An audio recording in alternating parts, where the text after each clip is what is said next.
Espero que lo que estoy compartiéndoles afirme sus corazones y avive el fuego del don de Dios sobre sus vidas. Estoy compartiendo esto en el marco, hermanos amados, de lo que Daniel enseña en el capítulo 9, versículo 27, con el propósito de buscar entendimiento y de poder buscar claridad. Hermanos, nuestro enemigo se ha empeñado por muchos años, sabiendo lo que hay en ese versículo en relación a Cristo Jesús. Y ha guiado a muchos hombres a malinterpretar esa escritura, diciendo que ese que quita el sacrificio y la ofrenda por el pecado es al que llaman anticristo, o al que Pablo llama el hombre de pecado. Pero hemos visto ya por bastantes días que el ataque que se ha hecho en contra de esa escritura ha hecho que mucha gente desvíe su visión de el punto correcto de la revelación de esa escritura, que está dirigida específica, plenamente a Cristo Jesús y no a un impostor. Por eso estoy tratando de hacerles ver lo que se cumplió en ese versículo, que la visión que Daniel recibe le muestra de cómo, andando el tiempo, en el cumplimiento de la otra semana, se dice que a la mitad de la semana hará cesar el sacrificio y la ofrenda, en este caso por el pecado. Allí en esa escritura, en ese versículo, se nos muestra, hermanos, la inmensa gracia del Señor en Cristo. Porque allí el Señor estaba cumpliendo su palabra de perdonar el pecado, no solo de Israel, sino del mundo entero. Porque la palabra de Dios nos enseña que de tal manera amó Dios al mundo, incluyendo a Israel, que nos dio a su Hijo unigénito, para que todo aquel que en él crea no se pierda, sino que tenga vida eterna. Para que todo aquel que en él cree no se pierda, pues tenga vida eterna. Ese versículo encierra tantas cosas gloriosas, preciosas, maravillosas, eternas, fieles. Hermanos, una vez realizado eso por Cristo, una vez cumplido, como Cristo dijo que Él no había venido para abrogar la ley, sino para cumplir. Una vez cumplido eso, ya nadie puede remover, ya nadie puede impedir que se cumpla el efecto de ese cumplimiento en la vida de Cristo Jesús. Como Isaías 53 lo dice. Vamos por favor allí, amados hermanos. Ahí se habla acerca de cómo es que se realizó esto y por qué razón. Muchos hasta hoy día, hermanos, y particular o principalmente israelitas, no entienden. Y es asombroso que no lo entiendan. Yo he leído muchos testimonios y he oído muchos testimonios de judíos que cuando entendieron esto, depusieron, hermanos, su orgullo, su soberbia, y tuvieron que humillarse y reconocer que Jesús, llamado el Cristo, es el Mesías prometido, no solamente para Israel, sino para nosotros, los gentiles. Señor. Porque el Señor no nos olvidó, hermanos, no nos olvidó. Y con un solo sacrificio, dice la Escritura, con un solo sacrificio trajo, hermanos, el perdón de pecados a la humanidad. Con un solo sacrificio. Dice aquí en el capítulo 53, hablando de Jesucristo, versículo 3, despreciado y desechado entre los hombres, varón de dolores, experimentado en quebranto, y como que escondimos de él el rostro. Fue menospreciado y no lo estimamos. Ciertamente llevó él nuestras enfermedades y sufrió nuestros dolores, y nosotros le tuvimos por azotado, por herido de Dios y abatido.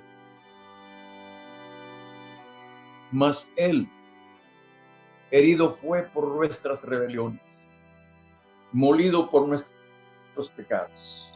El castigo de nuestra paz fue sobre él, y por su llaga fuimos nosotros curados. Todos nosotros nos descarriamos como ovejas, cada cual se apartó por su camino, mas Jehová cargó en él el pecado de todos nosotros. Angustiado él y afligido no abrió su boca. Como cordero fue llevado al matadero, y como oveja delante de sus trasquiladores, enmudeció y no abrió su boca. Por cárcel y por juicio fue quitado, y su generación, ¿quién la contará? Porque fue cortado de la tierra de los vivientes, y por la rebelión de mi pueblo fue herido. Qué tremendo esto. Y se dispuso con los impíos su sepultura, mas con los ricos fue en su muerte. Aunque nunca hizo maldad, ni hubo engaño en su boca. Con todo eso, Jehová quiso quebrantarlo, sujetándole a padecimiento, cuando haya puesto su vida en expiación por el pecado. Fíjense este versículo. Cuando haya puesto su vida en expiación por el pecado, o como sacrificio, como holocausto por el pecado, verá linaje y vivirá por largos días, y la voluntad de Jehová será en su mano prosperada. Verá el fruto de la aflicción de su alma y quedará satisfecho. Por su conocimiento justificará mi siervo justo a muchos, y llevará las iniquidades de ellos. Por tanto, yo le daré parte con los grandes, y con los fuertes repartirá despojo, por cuanto derramó su vida hasta la muerte, y fue contado con los pecadores, habiendo él llevado el pecado de muchos y orado por los transgresores. Ay, amados, esto es algo que, como les digo, sorprende, que hasta hoy día, escuchen, muchos que escudriñan la palabra y encuentran este pasaje, todavía están pensando algunos que aquí Isaías está hablando de él mismo. Otros piensan, inclusive interpretan, que este es Israel como pueblo. Qué tristeza.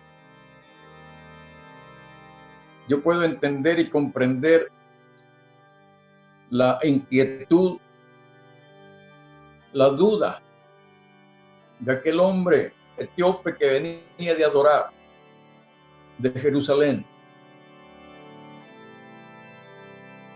y que venía leyendo este capítulo, que iba en su carro, Felipe había sido tomado por el Señor, llevado camino del desierto para encontrar a ese hombre, un adorador, aunque el hombre, además de ser eunuco, era un gentil, era un etíope.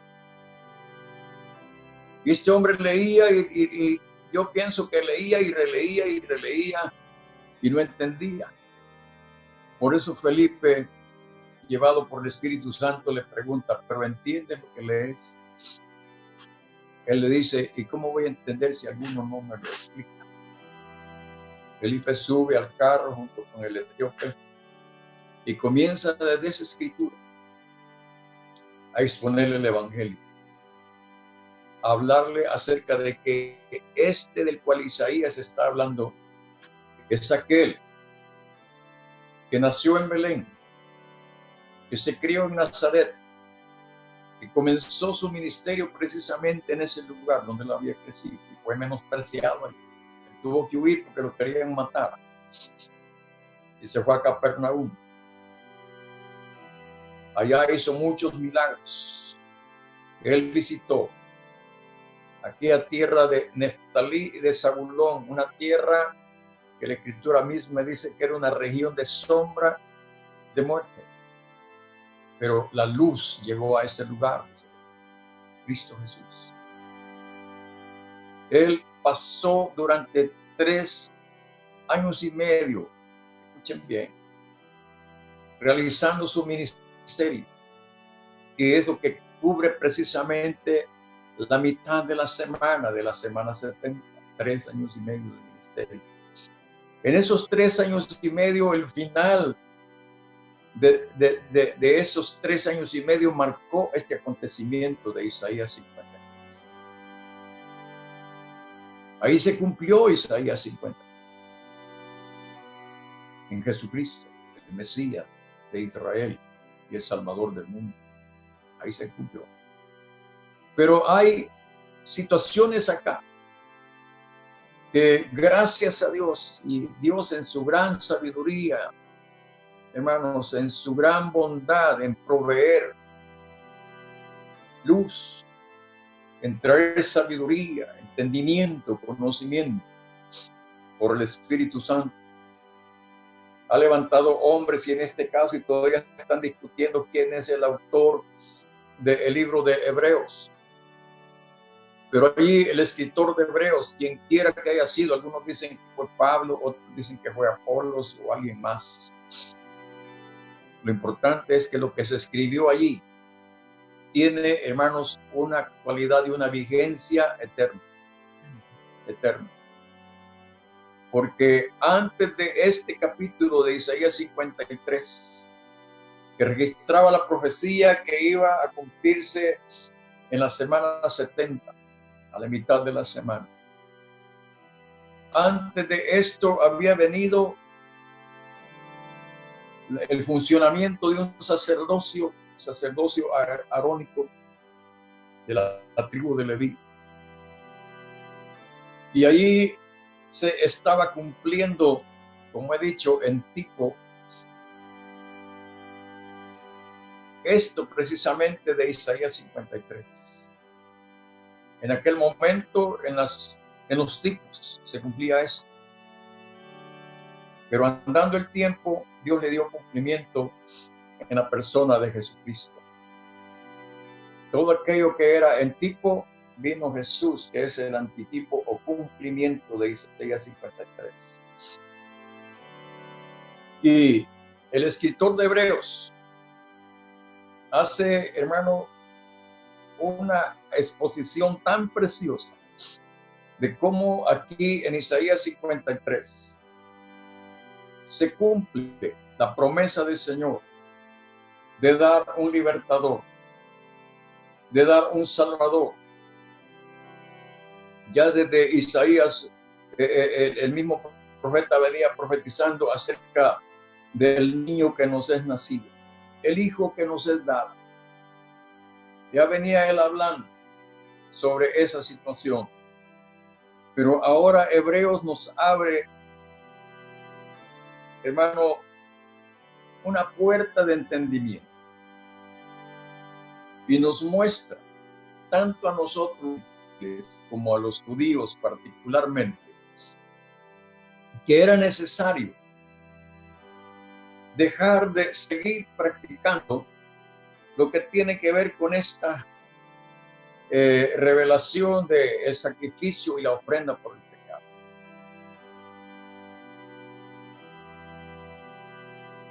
Y para nosotros es una gran, que les dijera, una gran esperanza, porque ahora no solo los judíos, sino también nosotros podemos acercarnos confiadamente al trono de la gracia. Podemos acercarnos sabiendo que tenemos un sumo sacerdote, ya no conforme al sacerdocio levítico en Aarón, sino ahora en Jesucristo. Y ya no de acuerdo a aquel orden, sino ahora de acuerdo al orden de Melquisedec, dice la palabra de Dios. Haciendo alusión a lo que le pasó a Abraham cuando él venía de la conquista de aquellos ejércitos que habían entrado en un conflicto en su época, cuando el rey de Sodoma y otros ahí entraron en un conflicto y Lot, su sobrino, fue apresado.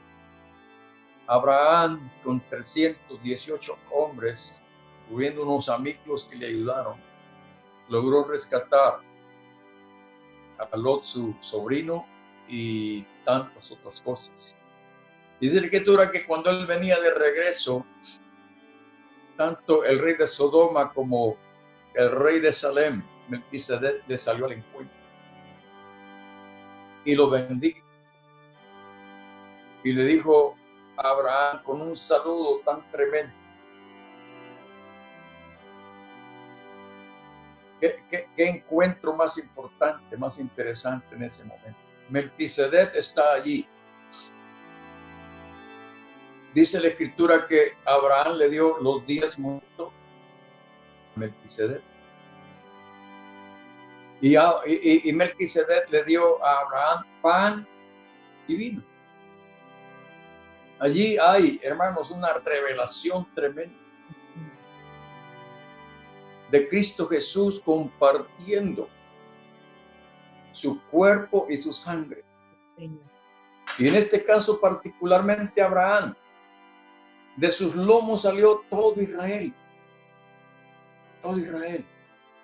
Pero recuerden que el Señor en el capítulo 12 de Génesis le dice a Abraham que va a bendecir y que va a hacer de él una gran nación. Y dice que lo bendecirá enormemente. Pero también dice que en Abraham, aparte de su descendencia, Israel, Dios iba a injertar a las naciones, a los gentiles. Amados, aquí en el sacrificio de Cristo,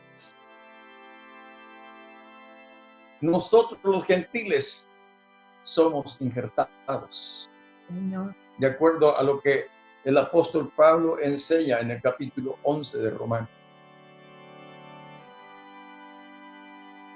Ahora estamos ahí por la fe, injertados, y venimos a participar de la savia del verdadero olivo, Cristo Jesús, donde Israel está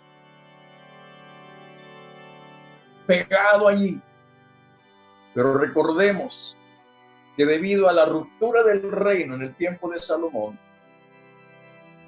Israel en el norte fue desgajado por los asirios y así están hasta hoy. Pero en ese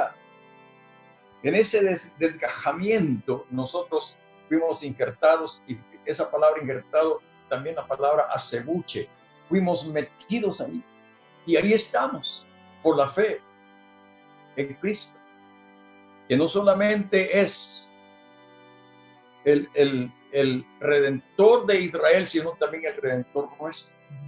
Porque en Cristo Jesús Judíos y gentiles hemos venido a ser un solo pueblo.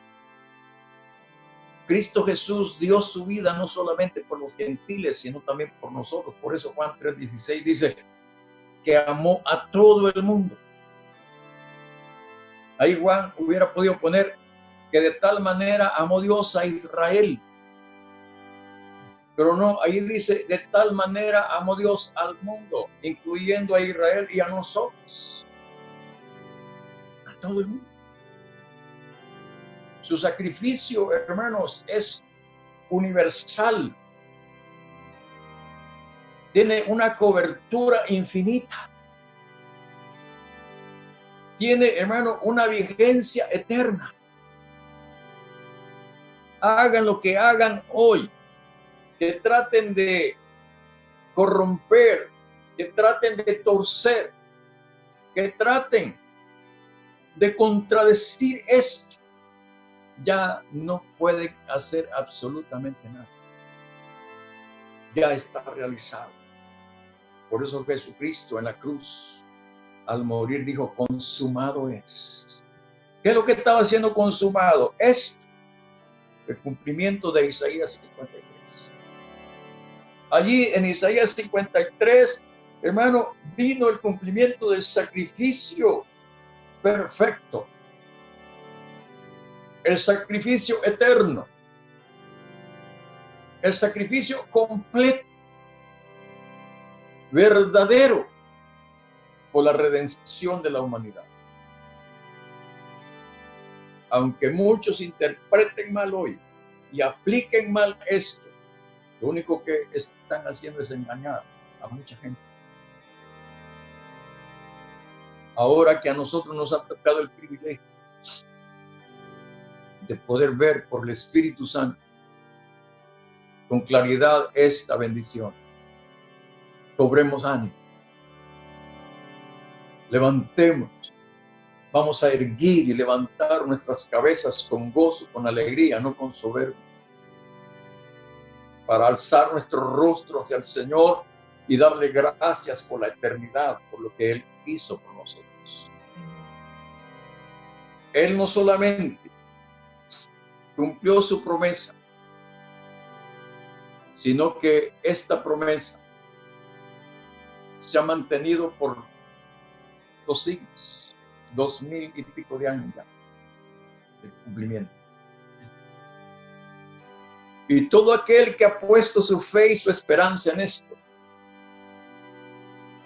ha gozado de los beneficios que trajo el ofrecimiento de aquel que Juan el Bautista dijo un día, he aquí el Cordero de Dios que quita el pecado del mundo. En esta experiencia, Dios le dio a Israel y a los gentiles un sumo sacerdote, un sumo pontífice, el puente perfecto entre los hombres y Dios. Por eso el apóstol Pedro dijo, con todo denuedo, con todo valor, con toda seguridad, porque no hay otro nombre debajo del cielo dado a los hombres en el que podamos ser salvos. En ningún otro, dijo Pedro, hay salvación. Y eso lo gozamos y lo disfrutamos hoy nosotros. Deberíamos procurar ser más conscientes y más consecuentes con lo que Dios hizo por nosotros en Cristo Jesús. Y volvernos a Dios en gratitud y dedicar y consagrar con fe y esperanza nuestras vidas en un servicio santo, en un servicio puro, en un servicio perfecto a Dios, amparados y sostenidos por este sacrificio que abrió un camino nuevo y vivo, que abrió el velo y ahora podemos entrar con libertad, dice la palabra de Dios, al lugar santísimo. Amados, yo estoy haciendo esto con un gran anhelo, con un gran deseo en mi corazón de que lo entendamos. Y yo veo, hermano, que una forma de sobrevivir, una forma de permanecer, una forma de que la esperanza nuestra no sea en vano, es que nos mantengamos en el desarrollo de una vida dedicada al servicio de Dios, en gratitud por lo que hizo nosotros. Había permanecido el sacerdocio levítico hasta los tiempos de Jesús. Pero cuando Él cumplió este sacrificio, el sacerdocio levítico ha sido, si no suspendido, clausurado. Pero, ¿qué tenemos a partir de ahí? ¿Qué es lo que tenemos a partir de ahí? Es muy importante. Dice en el capítulo 10 de Hebreos y en el versículo 21, y teniendo un gran sacerdote sobre la casa de Dios. ¿Qué tenemos hoy? Un gran sacerdote. ¿Cómo llegó Cristo a esa posición? ¿Cómo llegó a ese cumplimiento? El capítulo 5 de Hebreos nos dice en el versículo 5: así tampoco Cristo se glorificó a sí mismo haciéndose sumo sacerdote, sino el que le dijo: tú eres mi hijo, yo te he engendrado hoy. Como también dice en otro lugar: tú eres sacerdote para siempre según el orden de Melquisedec. Esto es un misterio, o era un misterio hasta Cristo, pero ahora ha tenido su cumplimiento. Veamos en el capítulo 7, versículo 1, dice: porque este Melquisedec, rey de Salem, sacerdote del Dios Altísimo. Ustedes pueden subrayar eso. Algunos dicen que Melquisedec era una teofanía de Cristo. ¿Eh? Qué bien. Dice que lo que les relataba hace un ratito acerca del encuentro de él con Abraham, dice que salió a recibir a Abraham, que volvía de la derrota de los reyes, y le bendijo, a quien asimismo dio a Abraham los diezmos de todo, cuyo nombre significa primeramente Rey de Justicia y también Rey de Salem. Esto es Rey de Paz. Y explica lo que pasó allí. Dice que en el verso 6: pero aquel cuya genealogía no es contada entre ellos tomó de Abraham los diezmos y bendijo al que tenía las promesas.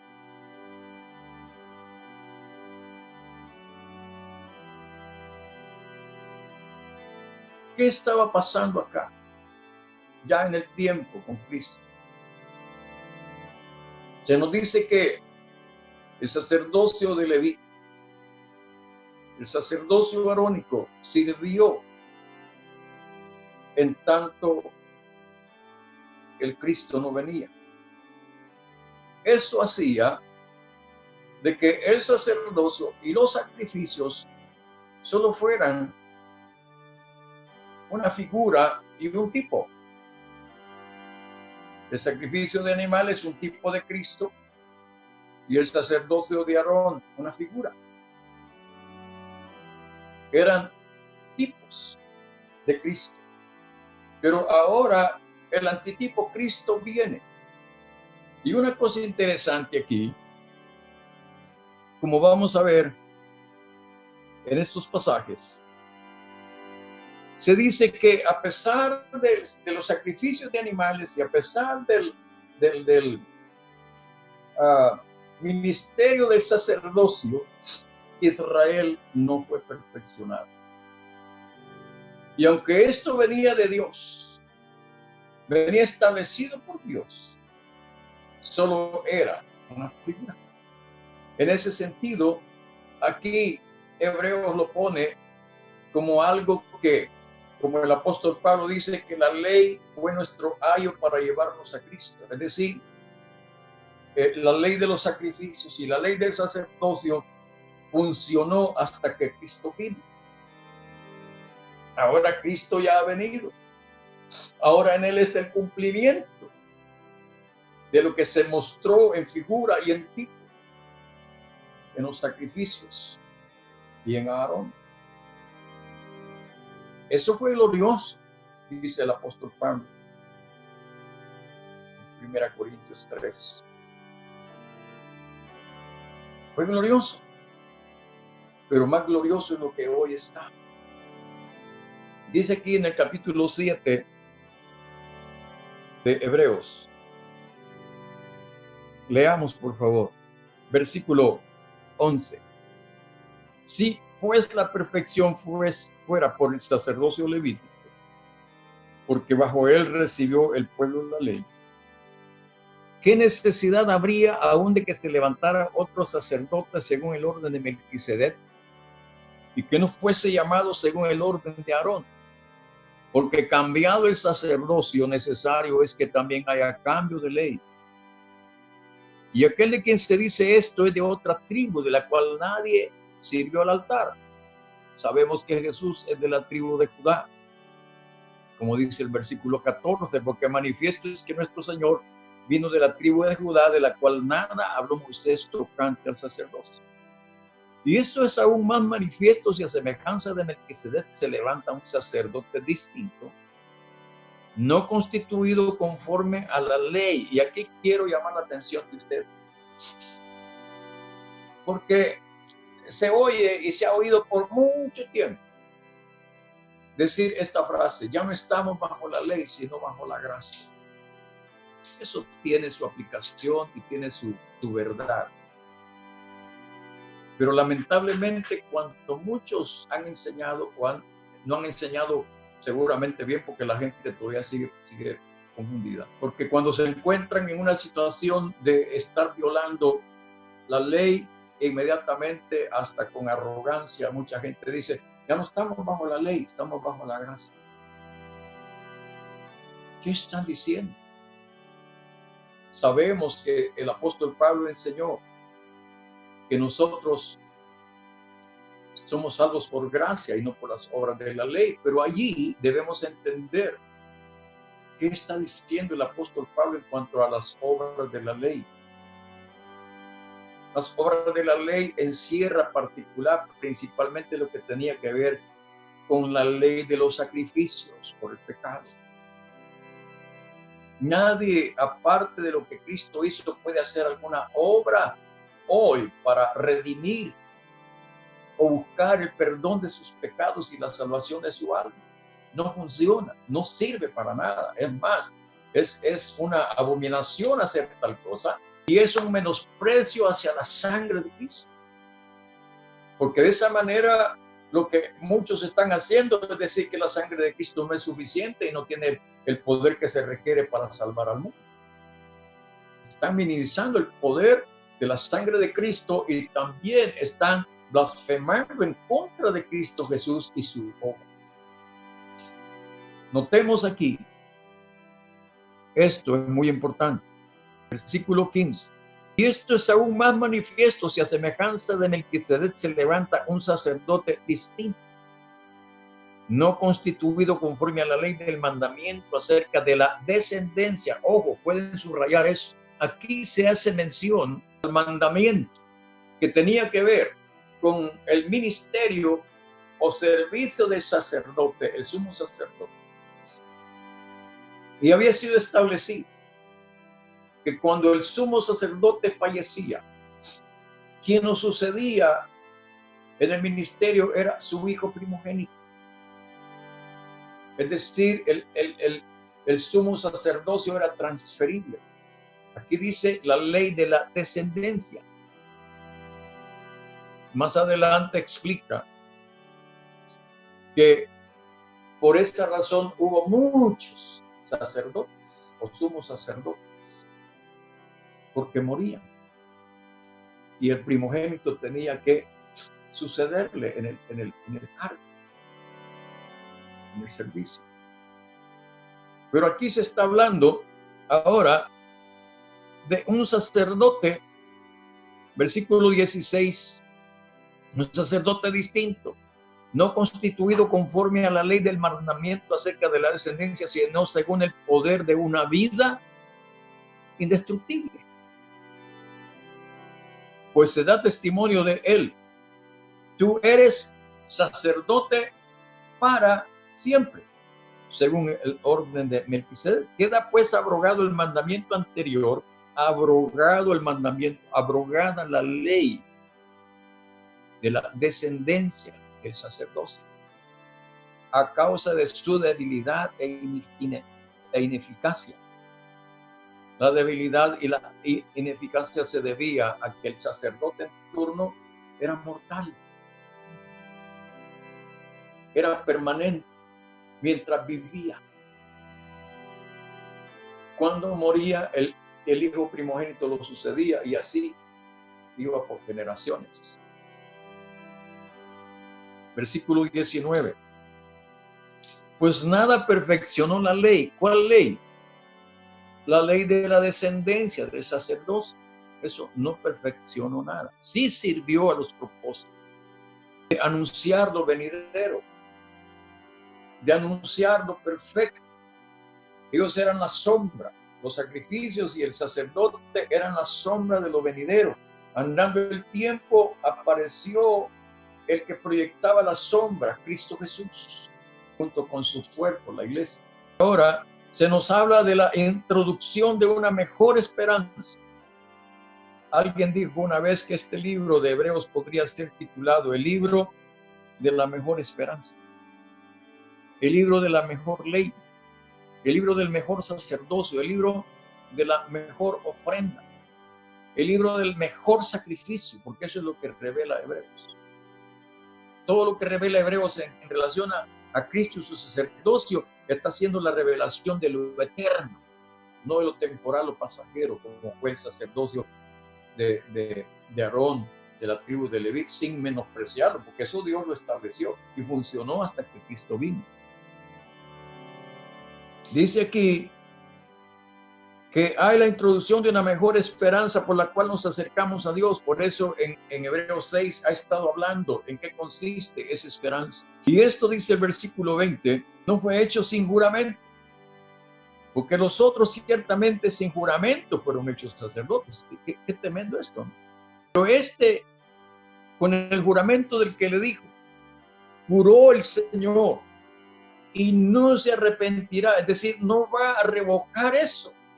Tú eres sacerdote para siempre, según el orden de Melquisedec.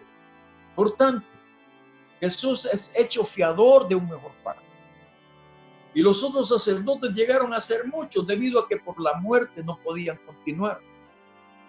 Mas este, por cuanto permanece para siempre, tiene un sacerdocio inmutable, por lo cual puede también salvar perpetuamente a los que por él se acercan a Dios, viviendo siempre para interceder por ellos, como dice Hebreos 7:25.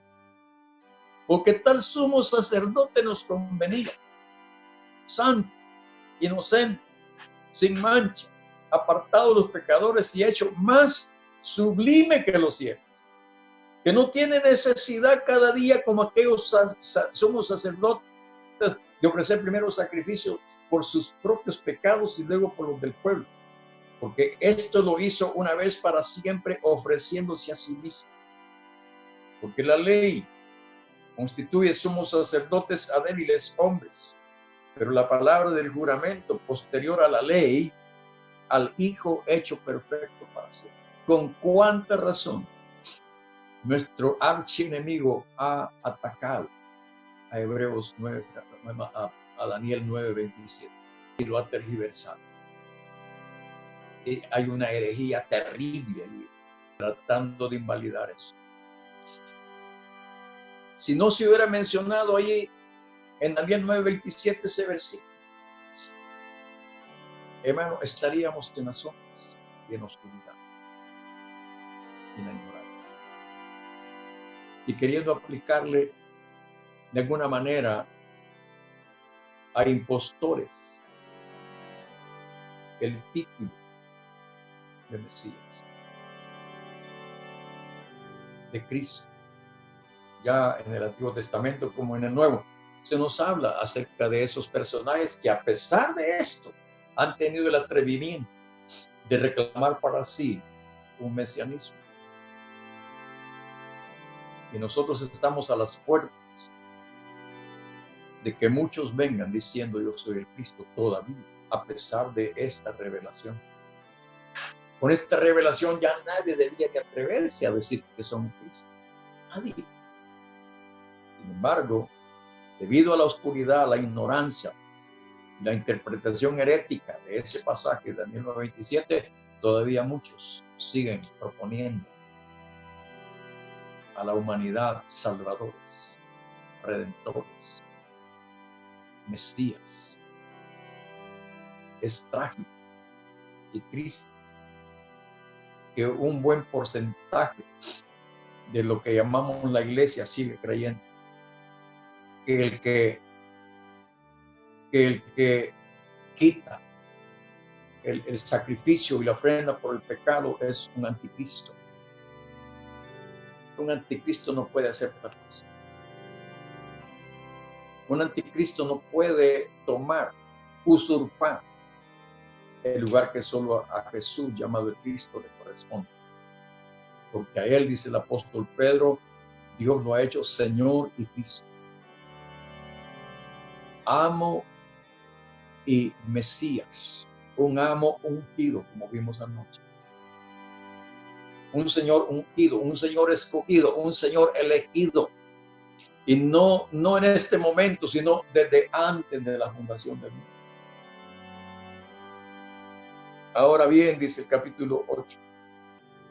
El punto principal de lo que venimos diciendo es que tenemos tal sumo sacerdote, el cual se sentó a la diestra del trono de la majestad en los cielos, ministro del santuario y de aquel verdadero tabernáculo que levantó el Señor y no el hombre. Porque todo sumo sacerdote está constituido para presentar ofrendas y sacrificios, por lo cual es necesario que también éste tenga algo que ofrecer. Así que, si hablamos de Cristo, si estuviese sobre la tierra, ni siquiera sería sacerdote, habiendo aún sacerdotes que presentan las ofrendas según la ley. Yo me imagino si Jesucristo en su tiempo, al proponerse como sumo sacerdote, una razón más para matar, por estar, ¿qué les dijera yo? Queriendo usurpar el lugar del sumo sacerdote mortal y queriendo entrar al lugar santísimo, literal, del templo de Herodes. Con mayor razón hubieran buscado matarlo. ¿Cómo es que un judío o uno de la tribu de Judá, la palabra de Dios, el Antiguo Testamento no habla nada acerca de un sacerdote distinto de otra tribu? Imagínense, amados, lo que hubiera pasado.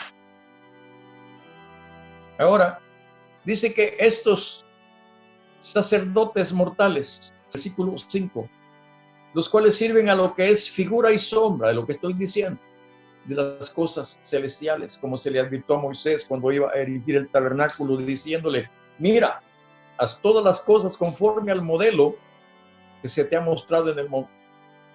Pero ahora, y debíamos decir, gloria a Dios, tanto mejor ministerio es el de Cristo, es el suyo, cuanto es mediador de un mejor pacto, establecido sobre mejores promesas.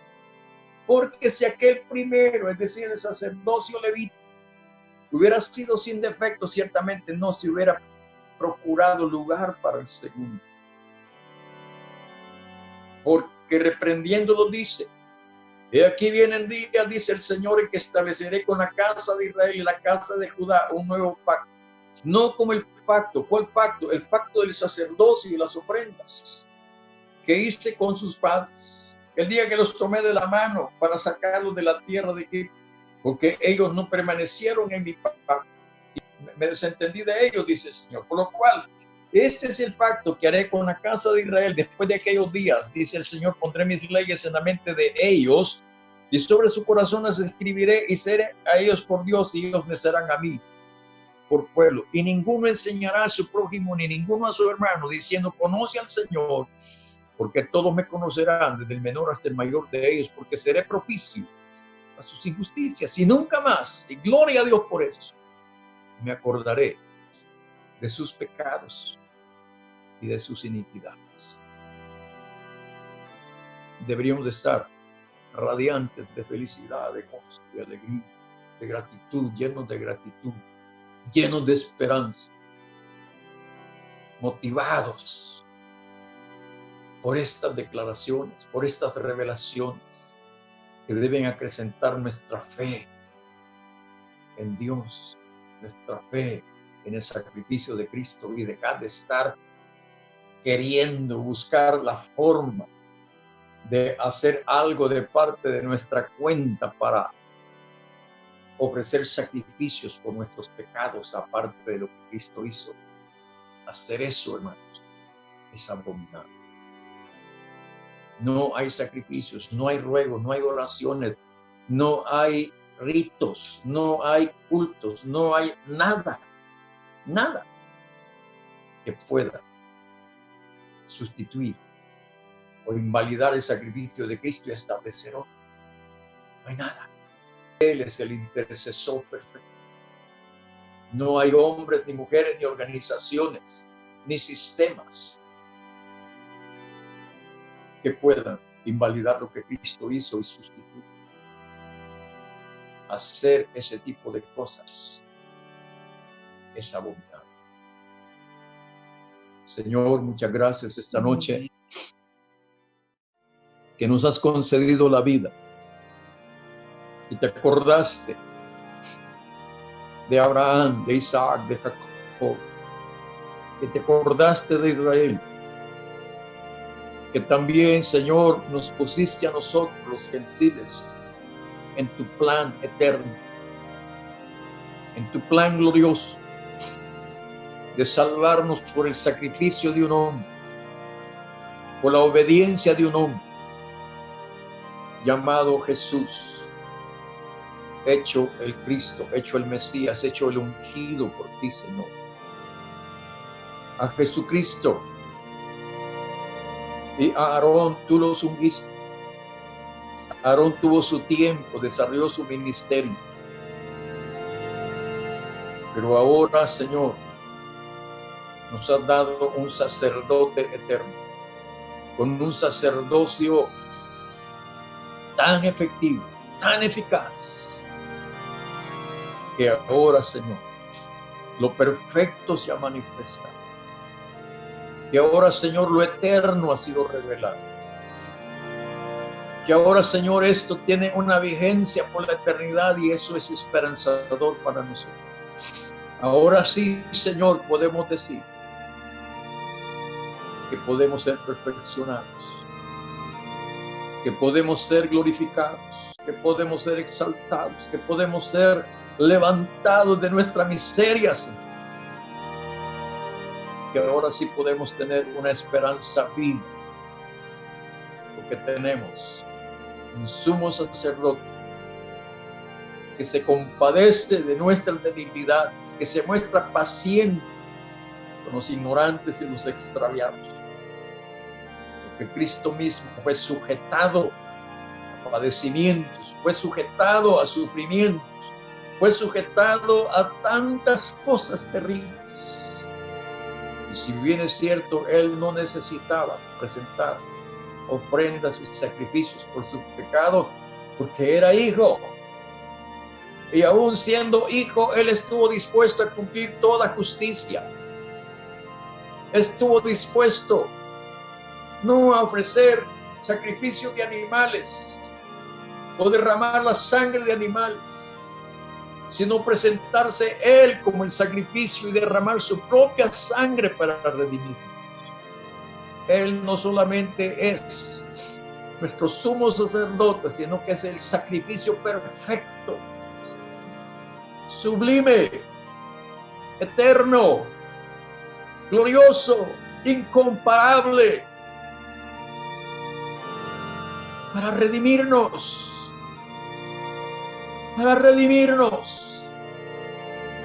de nuestros pecados y sacarnos de nuestra miseria, Señor.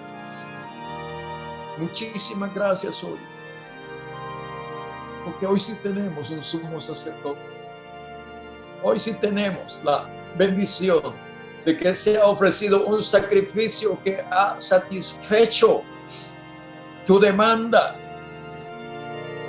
que ha redimido a los pecadores, a los transgresores, que ha redimido a la humanidad. Muchas gracias. Muchas gracias, Señor, por habernos amado en el amado desde antes de la fundación del mundo y habernos dado, Señor, habernos hecho participantes de tu gracia, del sacrificio de tu Hijo amado. Muchísimas gracias. Ahora escribe tu ley en la tabla de nuestros corazones. Ahora, Señor, tenemos grande esperanza porque tú dijiste que nunca más te acordarás de nuestros pecados y de nuestras iniquidades, porque ha sido hecho un sacrificio que nos ha redimido de ellas, que nos ha hecho perfecto delante de ti, nos ha justificado delante de ti. Y ahora junto con Él nosotros, en gratitud, Señor, queremos también cada día ponernos en el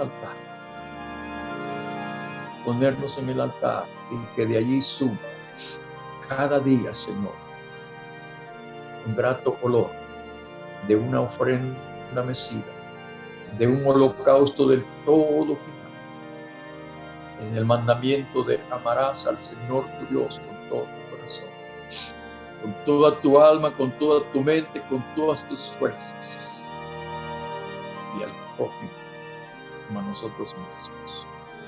Muchas gracias esta noche, Señor. Te alabamos, te bendecimos y te agradecemos infinitamente por tu don inefable, por tu gracia incomparable, porque con amor eterno nos has amado y has prolongado para nosotros tu misericordia por la eternidad. Gracias. Amén y amén. Dios los bendiga, amados.